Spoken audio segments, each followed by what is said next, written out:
Salam sejahtera untuk kita semua. Pelajaran Sekolah Sahabat dengan tema utama Kitab Mazmur. Pelajaran pertama, cara membaca Mazmur. Selasa, 2 Januari, sebuah lagu untuk setiap musim. Bacalah Mazmur 3, Mazmur 33 ayat 1-3, dan Mazmur 109 ayat 6-15. Sisi-sisi berbeda apakah dari pengalaman manusia yang disampaikan oleh Mazmur ini? Kitab Mazmur menyadarkan komunitas orang percaya akan berbagai macam pengalaman manusia, dan Kitab Mazmur menunjukkan bahwa orang percaya dapat menyembah Tuhan di setiap musim dalam kehidupan. Di dalamnya kita melihat sebagai berikut. 1. Nyanyian pujian yang mengagungkan Tuhan karena keagungan dan kuasanya dalam ciptaan, pemerintahan raja, penilaian dan kesetiaannya. 2. Mazmur ucapan syukur yang mengungkapkan rasa syukur yang mendalam atas berkat Tuhan yang melimpah. 3. Ratapan yang merupakan seruan sepenuh hati kepada Tuhan untuk pembebasan dari masalah. 4. Mazmur hikmat yang memberikan pedoman praktis untuk hidup benar. 5. Mazmur kerajaan yang menunjukkan kepada Kristus, yang adalah Raja yang berdaulat dan pembebas umat Allah. 6. Mazmur sejarah yang mengenang masa lalu Israel dan menyoroti kesetiaan Tuhan dan ketidaksetiaan Israel untuk mengajar generasi mendatang agar tidak mengulangi kesalahan nenek moyang mereka, tetapi untuk mempercayai Tuhan dan tetap setia pada perjanjiannya. Puisi Kitab Mazmur menunjukkan kekuatan khas untuk menarik perhatian pembaca. Meskipun beberapa dari perangkat puitis ini hilang dalam terjemahan, kita masih dapat, dalam bahasa ibu kita, menghargai banyak di antaranya. 1. Paralelisme melibatkan penggabungan kata, frase, atau pemikiran yang dibangun secara simetris. Paralelisme membantu dalam memahami arti dari bagian-bagian yang sesuai. Misalnya dari Daud, pujilah Tuhan, hai jiwaku, pujilah namanya yang kudus, hai segenap batinku. Mazmur 103 ayat 1. Dalam paralelisme ini, jiwaku adalah semua yang ada dalam diriku, yaitu seluruh keberadaan seseorang. 2. Perumpamaan menggunakan bahasa kiasan untuk secara kuat menarik indera fisik pembaca. Misalnya, perlindungan Allah digambarkan sebagai naungan sayapmu di dalam Mazmur 17 ayat 8. 3. Merisme mengungkapkan totalitas dengan sepasang bagian yang kontras. Siang hari aku berseru-seru, pada waktu malam aku menghadap engkau, menunjukkan tangisan tanpa henti. Mazmur 88 ayat 2. 4. Permainan kata menggunakan bunyi kata untuk membuat permainan kata dan menyoroti pesan spiritual.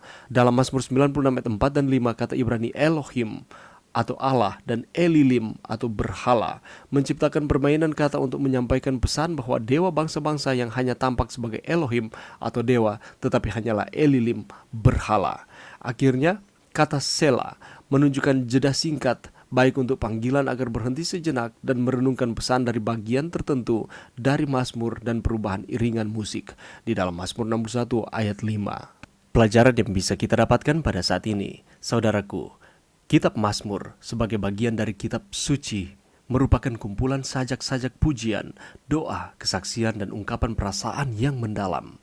Banyak ayat-ayat dari kitab ini yang mengekspresikan berbagai nuansa emosi manusia, dari kegembiraan yang meluap-luap hingga kesedihan yang mendalam. Seperti halnya musim yang berubah-ubah, Mazmur-Mazmur ini juga bisa dihubungkan dengan pengalaman manusia dalam menghadapi berbagai musim kehidupan. Di dalam musim semi sering dikaitkan dengan kebangkitan, kesegaran, dan harapan.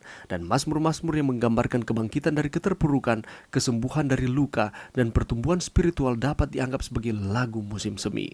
Ayat-ayat tersebut mengajarkan tentang harapan yang baru, pertobatan, dan keselamatan yang datang setelah masa-masa sulit. Demikian pula di dalam kitab Mazmur ini sering diasosiasikan dengan kehangatan, keceriaan, dan berlimpahnya keberkahan. Dan ini diibaratkan dengan musim panas. Mazmur-mazmur yang merayakan kebaikan Tuhan, kemurahannya, serta pujian yang meluap-luap dapat diibaratkan sebagai lagu musim panas. Mereka mengajarkan tentang penghargaan atas karunia, sukacita dalam penyembuhan, dan kegembiraan yang mengalir dari hubungan yang erat dengan Tuhan. Demikian pula ketika diperhadapkan dengan tantangan-tantangan di dalam kehidupan, menghadapi duka cita, kemalangan. Ini sama seperti dengan musim gugur. Musim gugur seringkali terkait dengan perubahan dan kesiapan untuk melepaskan hal-hal yang sudah tidak diperlukan lagi.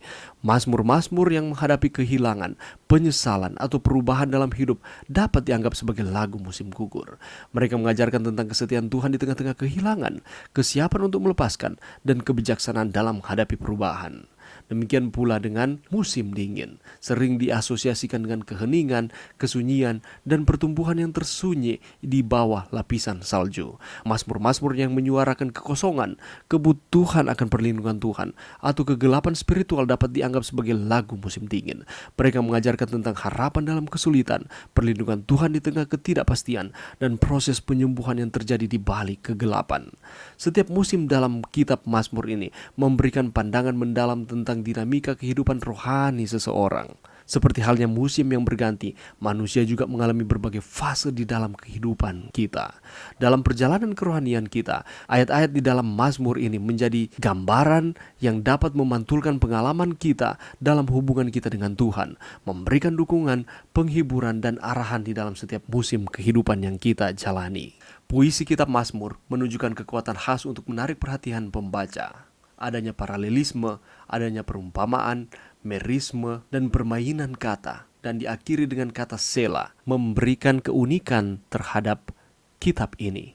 Dan tujuannya adalah untuk membawa manusia, baik dalam keadaan sukacita maupun keadaan duka cita, untuk datang bergantung sepenuhnya kepada Tuhan. Itulah sebabnya mari kita membacakan kitab ini, karena kitab Mazmur dapat menyediakan setiap kebutuhan-kebutuhan kita. Entah kita sedang bergembira atau kita sedang berduka cita, ada solusi, ada jawabannya di dalam ayat-ayat di dalam kitab Mazmur. Mari kita meluangkan waktu untuk membaca akan firman Tuhan ini. Mari berdoa. Terima kasih Tuhan atas firman-Mu pada saat ini di dalam setiap musim kehidupan kami. Kami memiliki Allah yang selalu menyediakan solusi demi solusi untuk supaya kami terus setia kepada Tuhan. Dan ini tertuang di dalam puisi, lagu-lagu di dalam kitab Mazmur. Bantu kami Tuhan untuk kami dapat mempelajari akan kitab ini. Di dalam nama Yesus kami berdoa. Amin.